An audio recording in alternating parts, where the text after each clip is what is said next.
I had known Joe for about 10 years and spent many hours at his bar, the landing strip, drinking PBR and licking the girls who worked for him.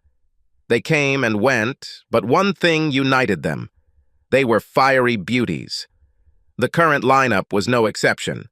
Karen at the bar and both waitresses Tina and Cookie had me drooling. Well, perhaps this statement is not entirely true. At least that was the case with Karen and Tina, but with Cookie it wasn't entirely true. When I looked at her, my thoughts went along the following path. Why can't I have a wife like that instead of the bitch I'm married to? It's not that she was less sexy than the other two. She was even more. But if Karen and Tina were sexy as hell, it was in an I'm sexy and I know it, and if you're lucky, I'll sleep with you way. With Cookie it was more like, if I were yours, I'd be the best wife you could ask for. In other words, Karen and Tina would be more of lovers or friends with bonuses, while Cookie would be in it for the long haul. But no matter how much I would like to have sex with at least one of them, it won't happen. This will not happen because of my character. I was one of those guys who really meant it when they said yes and for better or for worse until death do us part. And at that moment it was as bad as it could be. I recently found out that my wife slept with her boss, and apparently some of our mutual friends knew about it, although I wondered if they were actually my friends. It would seem that a true friend would tell you if he knew that your wife was betraying you. I think they were more Claudia's friends than mine. They certainly weren't on my friends list or Christmas card mailing list. I was sitting down, finishing my beer and thinking mean things about my wife when Bobby Denton sat down on the bar stool next to me. "Oh, what's up, Wally?" "I'm holding on, Bobby. What about you?" "Same thing. Will you be here tomorrow evening?" "What about tomorrow?" "Open mic night. We've got some good talent." "Yes, but I'll have to suffer listening to all your stupid jokes about blondes. I see your wife's face when you tell them, and I wonder why she hasn't cut out your tongue while you're sleeping." "I don't sleep next to her." I thought this was strange, but before I could comment, he said, "Gotta talk to Joe about tomorrow," and got up and left. Karen came over and asked if I was ready for another PBR, and I said no. I finished what was in front of me, then got up and headed home. Claudia had dinner ready when I arrived and greeted me with a hug and a kiss, which I reciprocated. Claudia didn't know that I knew about her secret life with her boss, and I didn't want her to know that I knew until I had all the cards in my hands. Until I do that, I still want to have a sex life, so I'll have to keep what I know to myself. When I found out what Claudia was up to, I contacted a lawyer and learned the cold, hard truth about divorce in a no-fault state. Long story short, I was in a quandary and Claudia would walk away smiling. According to the lawyer, my only other options are to just leave without divorcing Claudia or telling her where I went, or to smile, put up with it, and live with it. Put up with it and live with it. It's easy to tell when it's not happening to you. But in the end, I decided to do just that, to live with it until I was in a financial position to leave Claudia on my terms. My terms were to give her nothing and leave Thomas Billings broken. It would be easy to ruin her boss. All I had to do was let his wife know what he was up to, and if I understood her correctly, she would cut him off at the root and throw him to the curb. Sarah Billings was Barton Benton's only daughter, and he adored her, but she was not anyone's plaything. When his darling daughter announced her intention to marry Thomas Billings, whom she met at a corporate Christmas party, Benton insisted on a prenuptial agreement that would prevent Billings from ever taking control of Benton Industries if anything happened to Benton. Sarah was his only heir, and he wanted to make sure she retained control of the Benton fortune. How did I know about all this? Claudia worked at Benton Industries as a secretary for Billings and was drawn into a network of gossip. She would bring the gossip home and it would be the subject of conversation at dinner.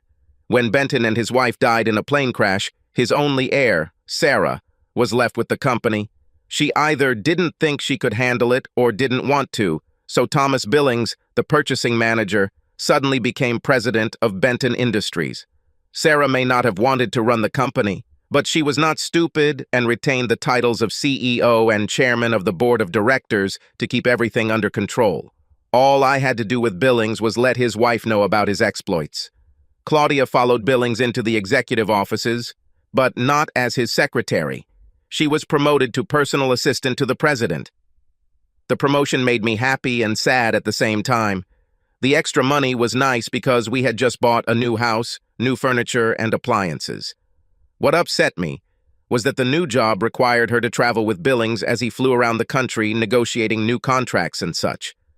Claudia went away for 2 or 3 days, 2 or 3 times a month. I wanted my wife to be with me and not fly around the country, but she was happy with her new job, so I kept quiet and accepted it. That is, I was okay with it until Claudia and I went to a dance at the Moose Club. We had a great time, drinking, dancing, and chatting with friends. About 2 hours into the party, I had to go to the toilet.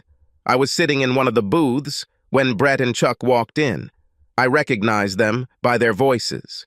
I heard Chuck say, "Claudia looks very sexy today." I know, and I'd really like to have a piece of her. I don't know if she can fit you into her schedule.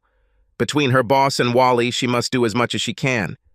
I thought maybe I could win her over by threatening to tell Wally what she does on trips with her boss. I wouldn't do that if I were you.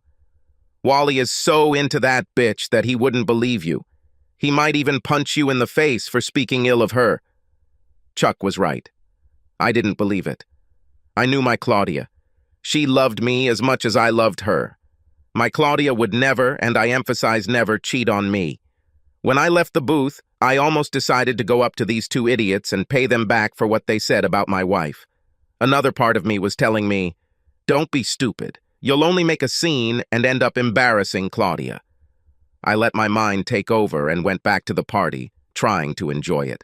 When the party was over, we went home, and Claudia did her best to have sex with me. When we hugged afterward, I knew that my wife had never cheated on me. Funny thing with us humans, we have this thing called human nature, and one of the things human nature forces us to do is prove things to ourselves. Someone says, "You can't do it, so you have to prove that you can." Someone else says, "It's just not possible, so you have to prove that it's possible." Someone says, "Your wife is cheating on you," and you have to prove that she is not. What's the easiest way to prove this? Show up where she is on one of her trips and see for yourself that it's a stone-cold lie. And that's what I did. Billings and Claudia went to Houston, and Claudia, as always, called me and told me where they were staying. I boarded the next flight to Houston. At the front desk, I asked if my wife had checked in yet, and after showing her ID, I was told that she had checked in and was in room 306. I said she was in Houston to meet her cousin and asked if he had checked in yet. Yes, of course. Cousin Thomas was in room 901. I headed to the home phone to call Claudia's number when I suddenly saw her and Billings exiting the elevator, holding hands. They smiled at each other. They stopped and kissed as the elevator doors closed behind them, then headed to the hotel bar. I had seen enough to know that what I had overheard was true, and all that was left was to turn around, go home, and decide what to do next. But then, human nature intervened. She told me, "You need to know more, Wally." I couldn't just follow them into the bar because they would notice me, so I had to change my appearance enough to not attract their attention. I went to the hotel gift shop. The place had a lot of Houston Astros stuff, and I bought a baseball cap, a windbreaker, and a canvas bag with the team's logo on it, as well as a pair of cheap sunglasses. I grabbed a copy of People magazine and headed to the public restroom. He put his jacket and tie in his bag, took out the lenses from his horn-rimmed glasses, put on a cap and windbreaker, and went to the bar. Of course, it wasn't the best suit, and wouldn't stand up to close inspection. But I didn't expect Claudia or Billings to scrutinize everyone. They definitely weren't expecting to see me in Houston, and I highly doubted that after holding hands and kissing in public, they were even thinking about being private detectives or investigators. I noticed them when I entered the bar. They sat in a booth with drinks in front of them, and they kissed. I sat at a table so I could see them, ordered a drink, and sat there sipping my drink and pretending to read a magazine. Looking over the top of the magazine I held in front of me, I saw that Claudia's left hand was under the table, and I saw it move slightly. It was disgusting. They drank 2 drinks each, played kissing for a while, and after about half an hour they got up and left the bar. They walked past me and didn't even look at me. I waited a minute and then stood up and followed them. I watched as they walked hand in hand to the elevator, pressed the call button and kissed until the door opened. They entered, the door closed, and the elevator went up. He didn't stop on the third floor so Claudia could get out and go to her room. He went straight into ninth, stopped for a minute, and then went down. He also didn't stop on the third floor on the way down. I had seen enough and went home. I saw a lawyer, received bad news, and began the process to end my relationship with Claudia. When I finished work on Wednesday, I didn't even bother going home. I received a call from Claudia, who told me that Billings had an early morning meeting in Detroit, so they would fly there from Houston, but she would be back the next day. I stopped by the landing strip to have a couple of beers and see if Bobby was right when he told me they had some good talent lined up for the evening. I took a bar stool, ordered my usual PBR, and made myself comfortable. As usual, Bobby started the evening with a joke about the blonde. Two blondes were riding in an elevator. Long before they reached their floor, the elevator stopped, and a very handsome guy stepped inside. He smiled at the blondes and pressed the button for the next floor. He then stood and admired the view as the elevator went up. When the door opened behind him, he smiled at the blondes, turned and walked out the door. As he turned to leave, the blondes saw a large amount of dandruff on his back. The first blonde turned to the second and said, "Ew!" The second blonde said, "It's okay. If I can get him home, I'll give him head and shoulders." The first blonde looked at the second and asked, "How do you give your shoulders?" Bobby got a good laugh from everyone except his wife.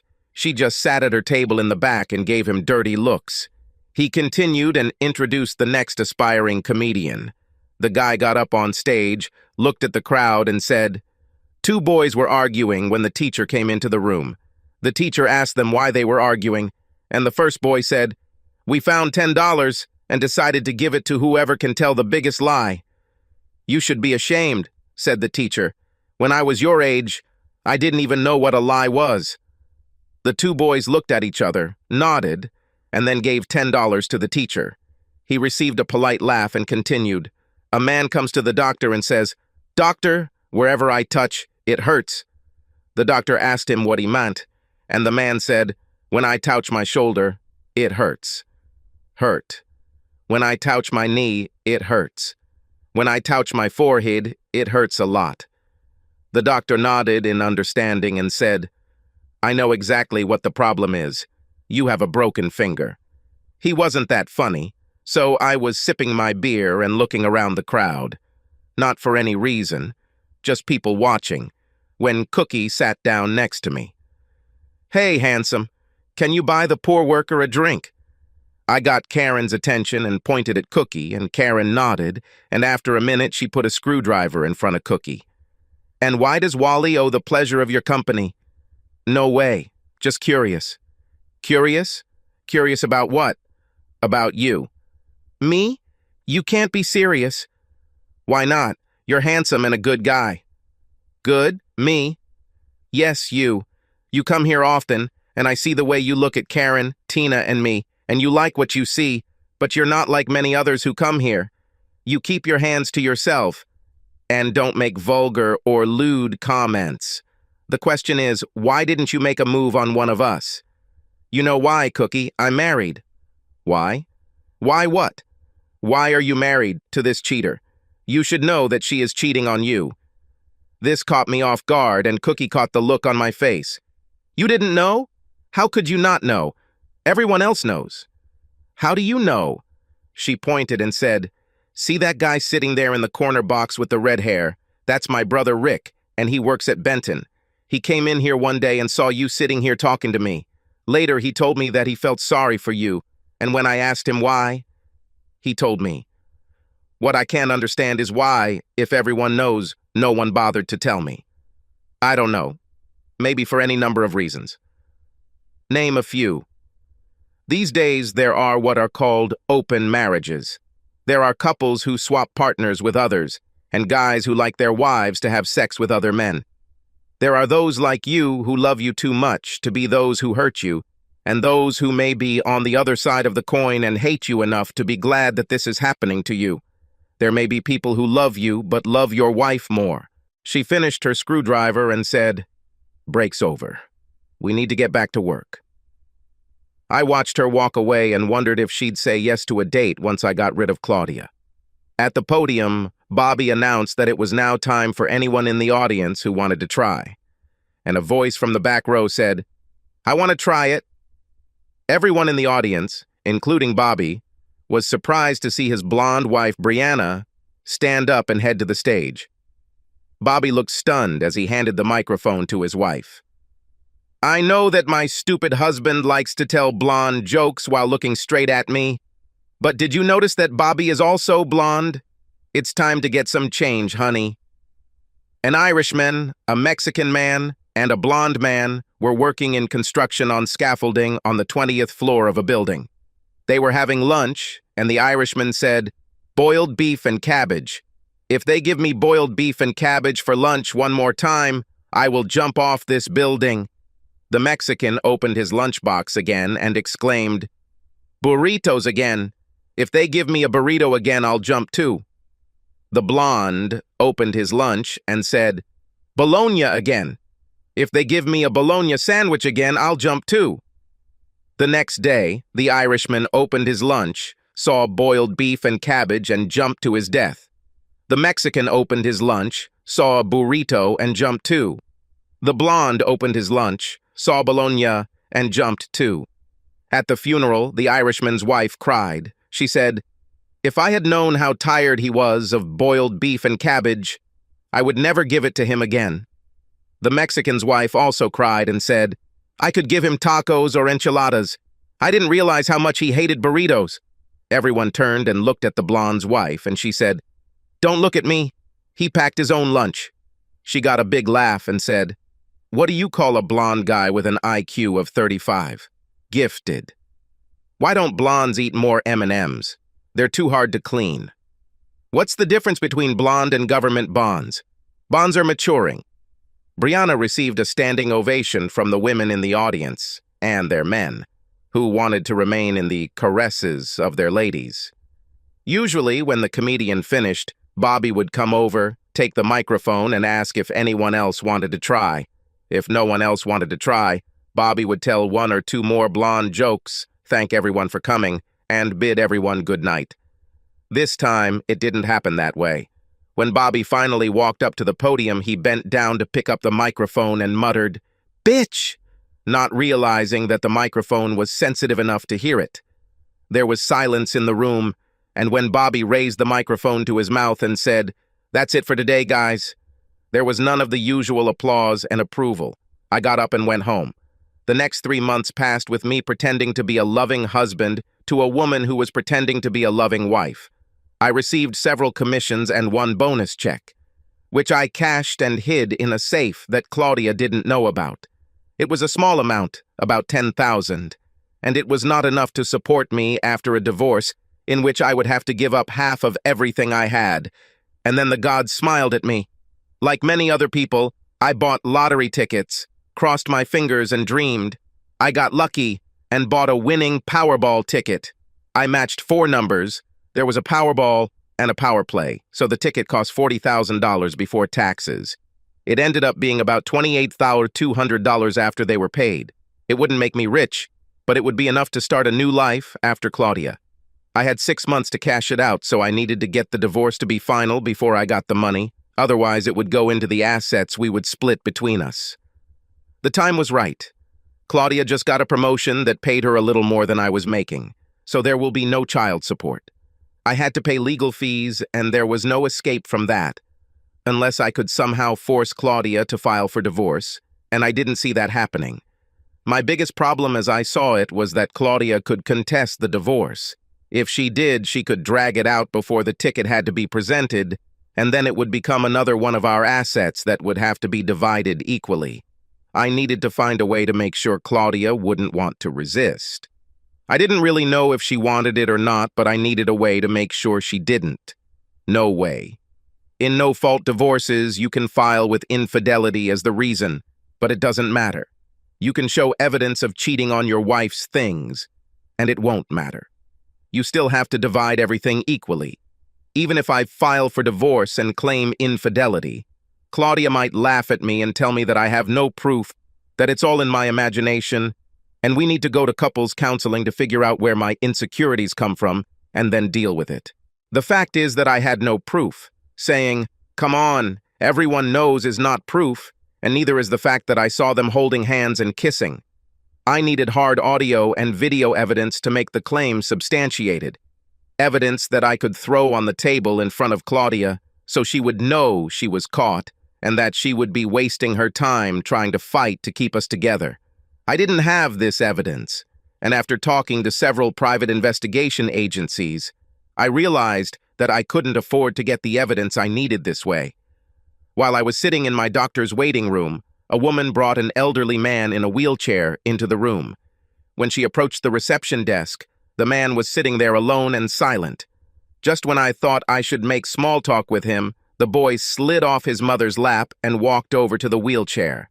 Putting his hand on the old man's arm, he said, "I understand how you feel. My mother makes me ride in a stroller, too." The woman, her name was Maria, had a good laugh at this and continued, "As a pediatric nurse, I have the difficult task of administering vaccinations to children. One day I walked into the room to give 4-year-old Lizzie a shot. When she saw the needle, she screamed, 'No, no, no, no, no!' Her mother scolded her and said, 'Lizzie, this is not good.' To which Lizzie screamed even louder, 'No, thank you! No, thank you!' This drew respectful laughter, and she ended her speech by saying, 'I was riding my bike with my 8-year-old granddaughter, Carolyn. I daydreamed a little. In 10 years, I told her, you'll want to be with your friends, and you won't be walking and biking and swimming with me like you are now.' Carolyn shrugged. 'In 10 years, you'll be too old for all that, of things.' It was open mic night at the landing strip, and I had a couple of drinks before heading home to the house without Claudia. She was on a business trip again. Cookie took the chair next to me and asked the usual question, 'Can you buy the poor worker a drink?' She seemed to do this every time I came over. I smiled and waved to Karen, who walked up with Cookie's drink already in hand. We seemed to have settled into a routine. 'You seem calm today, Wally. You don't seem like you're enjoying the fun.' 'A lot on my mind, Cook. For example, I was in the mood to tell her everything. It doesn't seem like a big deal to me, so if you can't afford it, just find someone who can.' 'What? You said you don't think his wife knows, so tell her. Let her set the dogs on 2 cheaters. She'll catch them, divorce his ass, and call your wife her husband's mistress. It will be known to everyone, and you won't have to pay not a penny.' I laughed, grabbed her, and kissed her.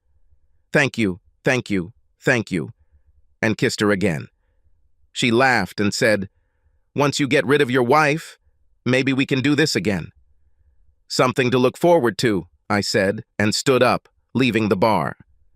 The next day I called Sarah Billings, reminded her who I was, and asked to talk to her. She asked what, and I told her it was about a situation that affected both of us, and was too sensitive to discuss over the phone.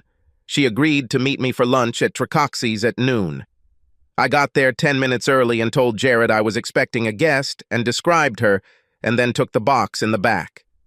Mrs. Billings arrived promptly at noon, and after settling down opposite me in the box, she got right down to business. 'What exactly do you want to talk about?' While I was waiting for her to arrive, I was thinking about the best way to bring up the topic, and still didn't have a clear idea until she sat down. Her straightforward approach solved it for me. I got straight to the point. 'Your husband and my wife are having an affair. Quite a long one, I'm afraid. You can't be serious.' 'I'm afraid I'm quite serious.' 'Do you have any proof?' 'Only what I saw with my own eyes.' 'Did you actually see them?' 'Not involved in the act as such, but I've seen enough to convince me.' 'I don't understand. You saw them but didn't see them?' I explained how I found out about what they were doing and how I went to Houston and what I saw there. I admit that this is not something that the courts will accept as evidence, but I have not the slightest doubt as to what happened after they left the elevator on the 9th floor. I wouldn't have any doubts either if I saw it. What are you going to do?' 'Divorce her as soon as possible.' 'Thank you very much for what you told me. I had 2 reasons for telling you what was going on. 1, I really thought you should know. What about the second one? quite selfish. The divorce will go much faster if Claudia doesn't fight, but I think that in the absence of conclusive evidence, she will fight it. The problem is that I have no conclusive evidence. I was considering hiring a private investigator to get me this evidence and found that I cannot afford it. But you can. My hope is that you will be willing to obtain the necessary evidence to get rid of the traitor, and then, as a token of gratitude for my warning you, share this evidence with me. She looked at me thoughtfully and then said, "And then, for revenge, you will suggest that we have sex, and then you will inform them about it so that they wipe away their nose." I laughed and said, "Be serious, Mrs. Billings. There's no way you can make anyone believe that a woman like you would go to bed with a guy like me, even to get back at her husband. Besides, if we do that and let them know, this will interfere with what I'm trying to achieve. It will give Claudia something she can use to countersue, and it will lead to a drawn-out divorce. I want to get rid of the cheating bastard as soon as possible. I think this will affect my divorce too. Okay, we'll just write it down as a what could have been and move on with things." We exchanged mobile phone numbers and then parted ways. When I got home, Claudia was at dinner and we talked about our day. We both continued to play the role of loving spouses, so we snuggled on the couch and watched TV until bed, then went to bed and had sex. I don't know if Claudia considered it lovemaking or not, but to me, it was just sex. Tuesday was a repeat of Monday, and I expected Wednesday to be a repeat of both Monday and Tuesday, but at noon on Wednesday, Claudia called me and said that she and her boss had to be in Detroit on Thursday morning, so they were on the 4:00 p.m. flight. And she won't be home that night. So I did what he usually did when Claudia was away on Wednesday and went to the landing strip.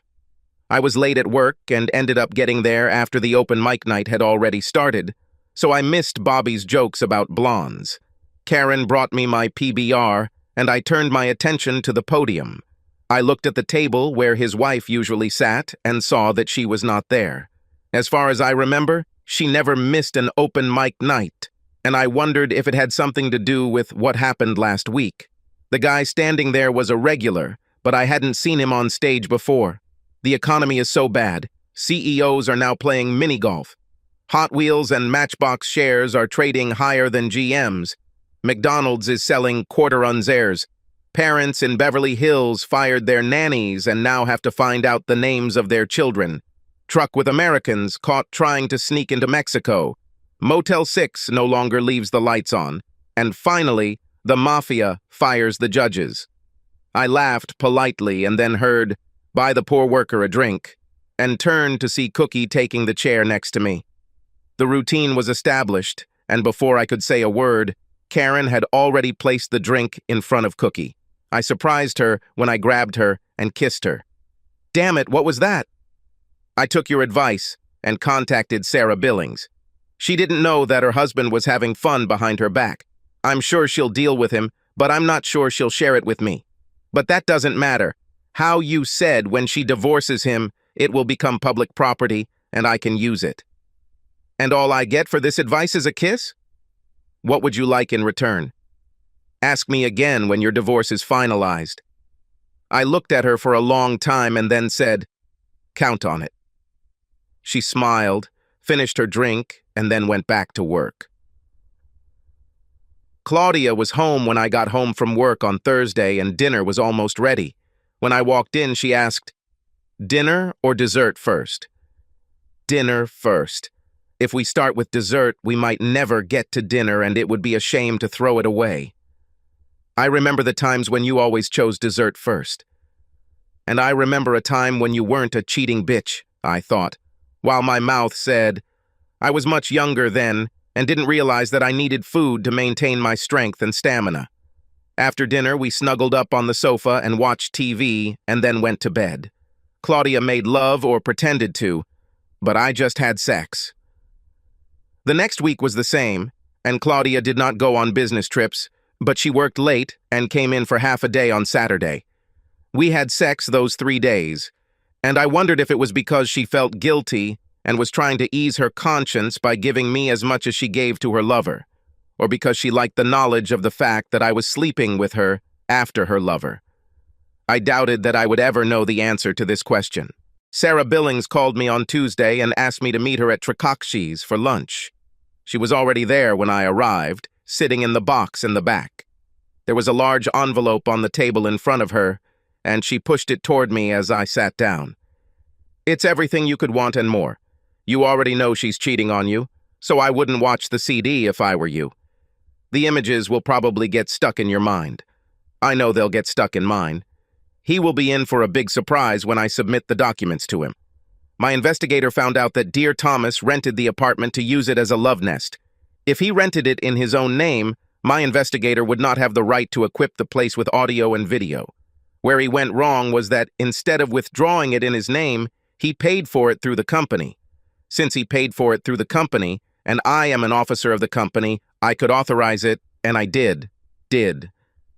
Let me guess, Tuesday and Thursday, when Claudia told me she had to work late, and Saturday when she told me she had to come in and work half a day.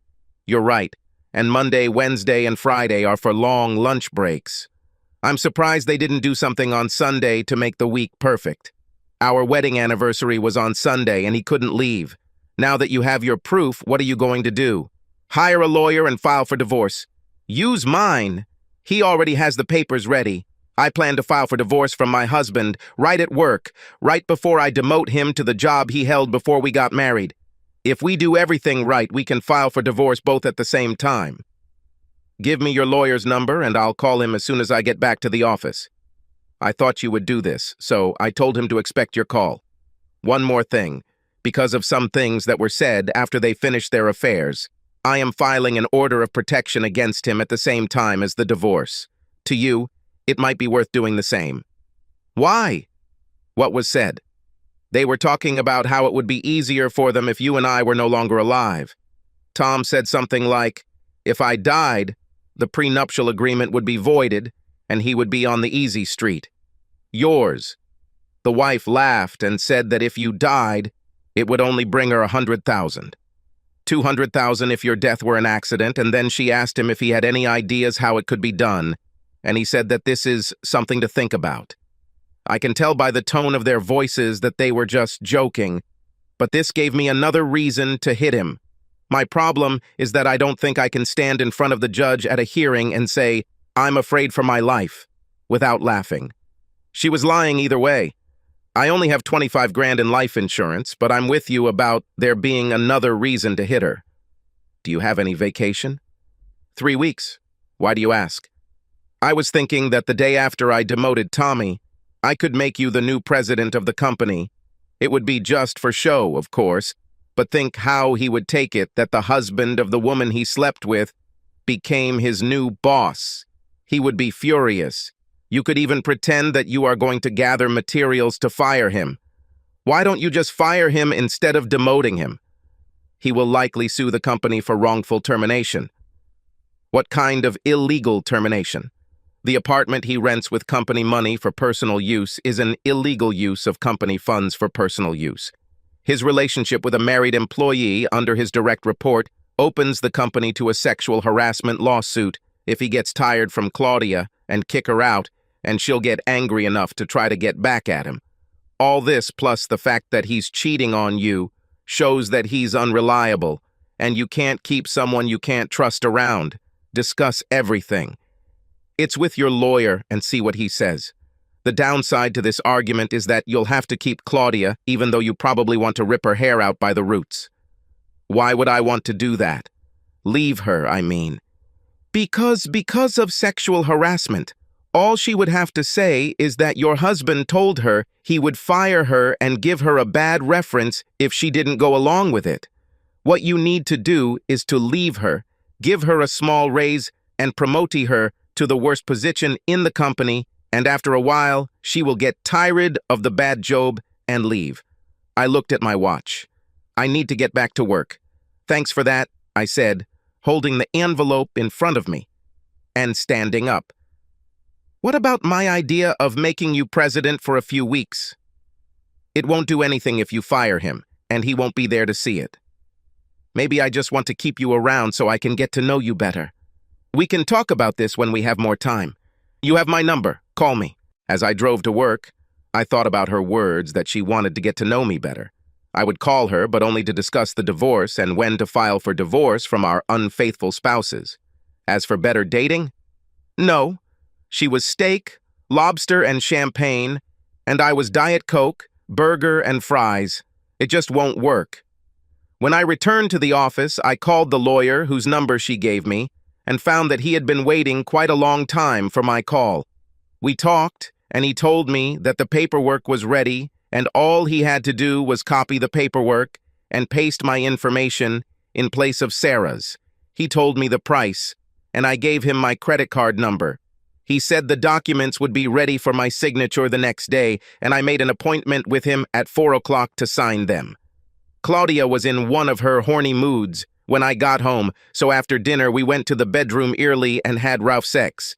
I knew we didn't have much time left together, and since I had no idea how long it would take me to find another partner after Claudia was notified of the divorce, I decided to take as much as I could.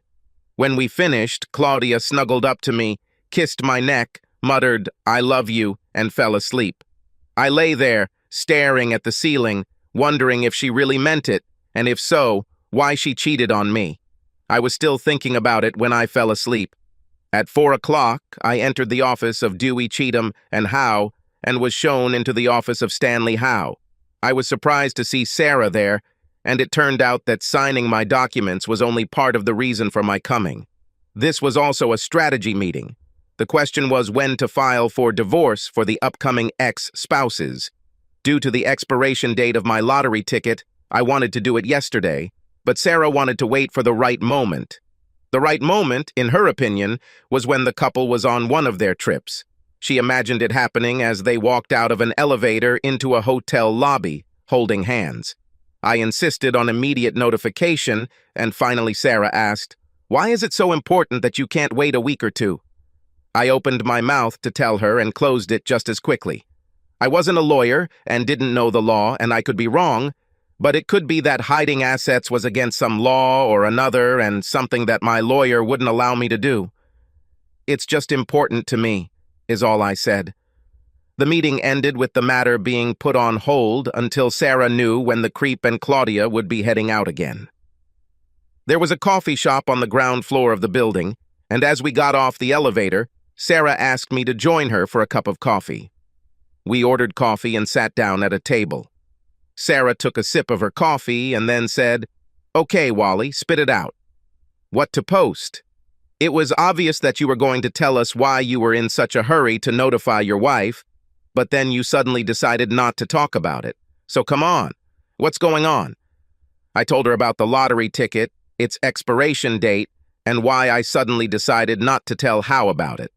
She laughed and said, "It's no problem, Wally. Give me the ticket. I'll buy it from you and cash it in." "I cannot do it." "Why not?" "Think about why you came to me in the first place. You couldn't afford to hire a private investigator, but I could. You knew I could because I'm rich. I'm still rich, Wally, and what good is wealth if you can't use it to achieve your desires? I want Tommy to be notified, as I described in Howe's office. To get what I want, I will use my wealth. Plus, you'll come clean if I buy your ticket." "Like this? I'll give you $40,000 in cash, and you can hide it in a safe deposit box or under your mattress, and you won't have to pay state or federal taxes. But you'll end up paying taxes on it. So what?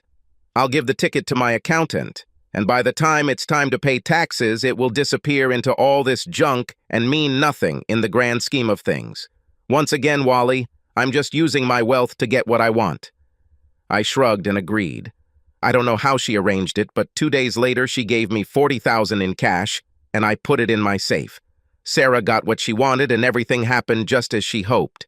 Claudia and the creep walked out of the elevator in the lobby of the Atlanta Marriott Hotel, smiling and holding hands. The smiles disappeared as a beautiful bubblegum blonde walked up to them, handed them each an envelope, and told them they had been notified. Claudia looked at the envelope in her hand and began to cry.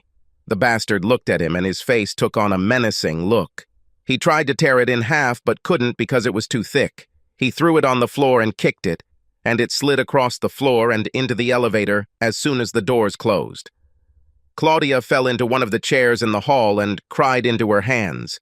Believe it or not, when I turned off the CD player and removed the disc, I felt sad that Sarah had arranged for the video recording. I loved Claudia and still had feelings for her.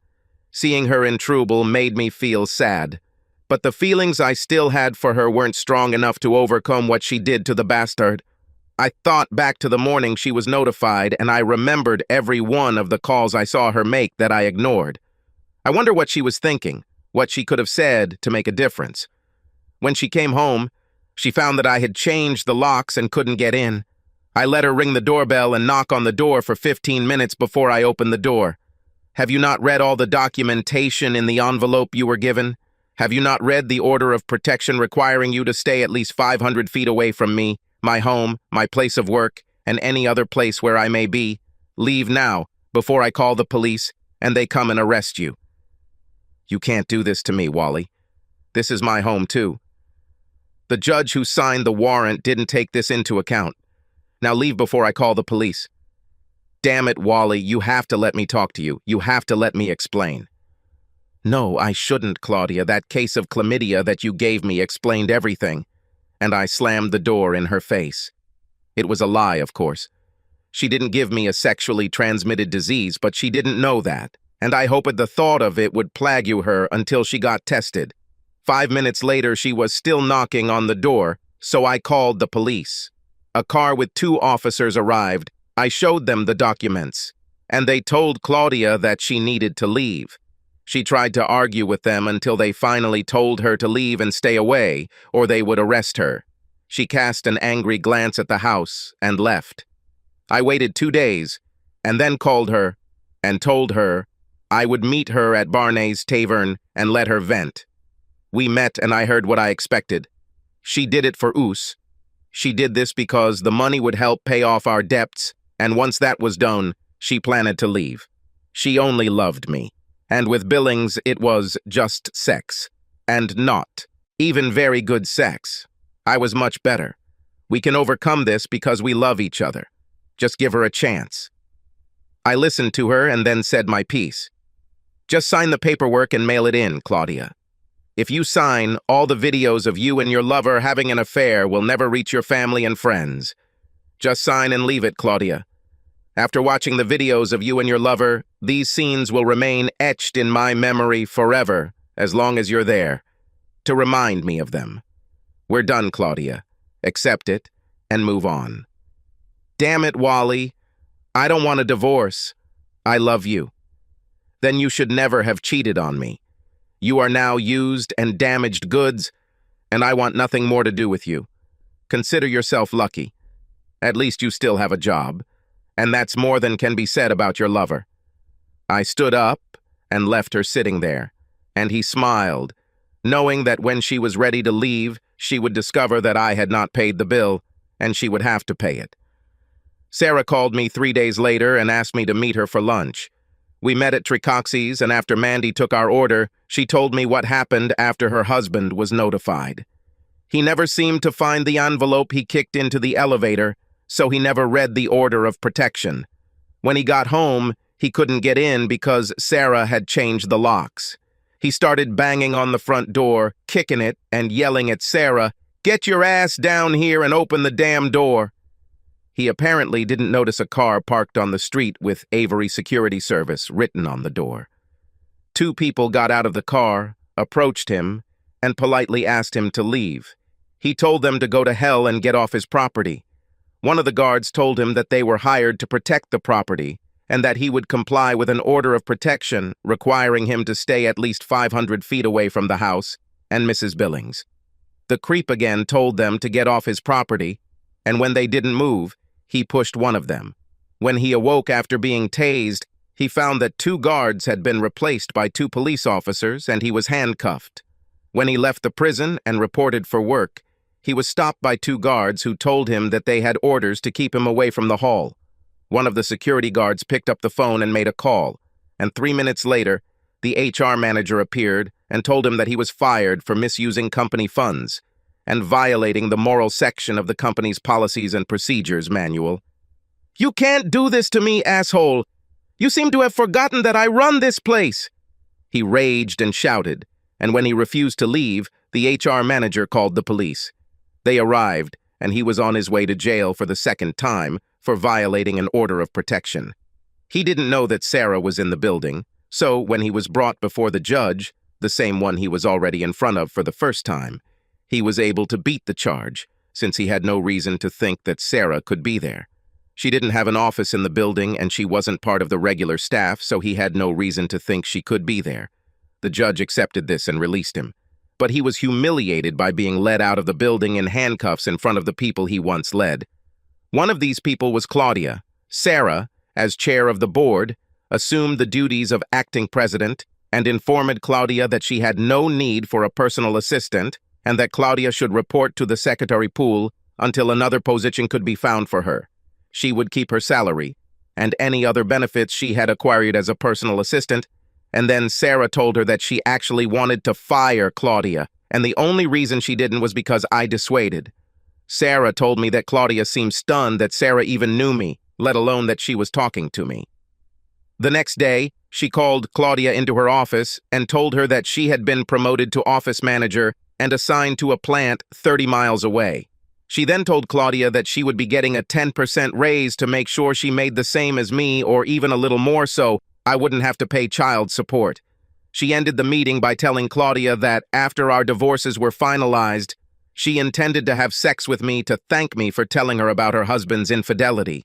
Sarah told me that Claudia left the meeting crying and shaking her head.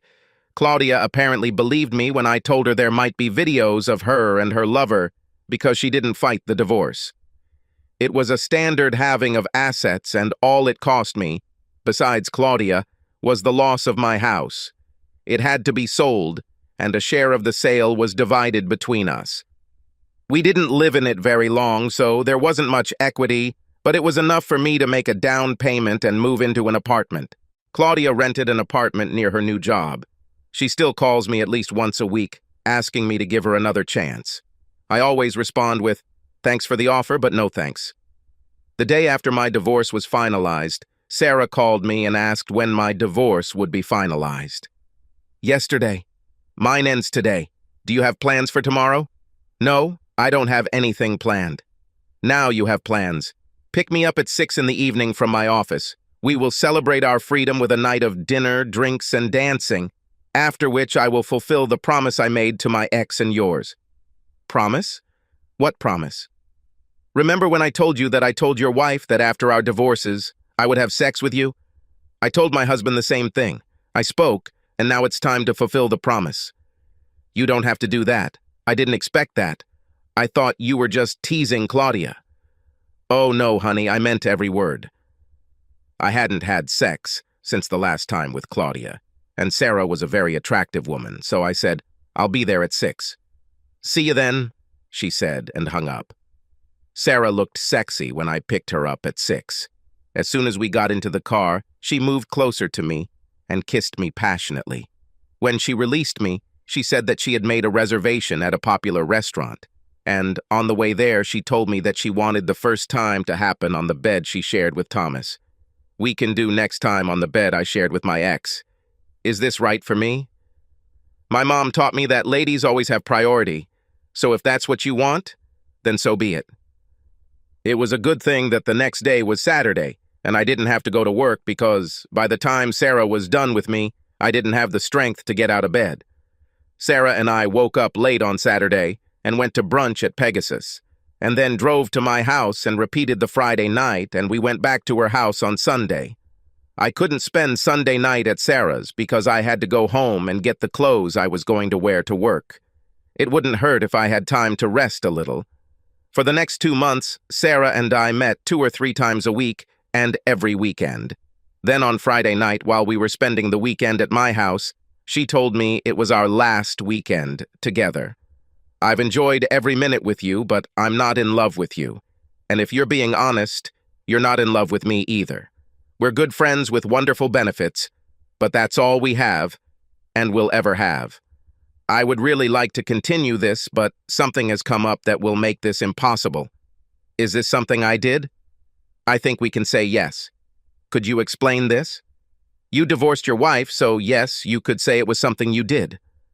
It's clear as day. It turns out that your ex is a more than average office manager, and my office manager at the central office resigned. Her husband was transferred to the company office in Los Angeles. I am going to transfer your ex from where she is now to my office, and it would be too awkward to work with her while I'm dating you, especially since I have no doubt that she knows about us. That was one of the reasons we started, right? To get under the skin of our exes. Unbelievable. She ruined my life when we were married, and now she's ruining my life when we're not married. I think I should take advantage of our last 3 days. And I picked her up and carried her to the bedroom. We said a tearful goodbye on Sunday, and on Monday morning I began the next phase of my life as a single man looking for love. Or at least a damn good attraction. I spent most of Monday and Tuesday somewhat depressed over the loss of Sarah, but by Wednesday I was in decent spirits. Because of all the evenings spent with Sarah, it had been a month and a half since I had been to Landing Strip.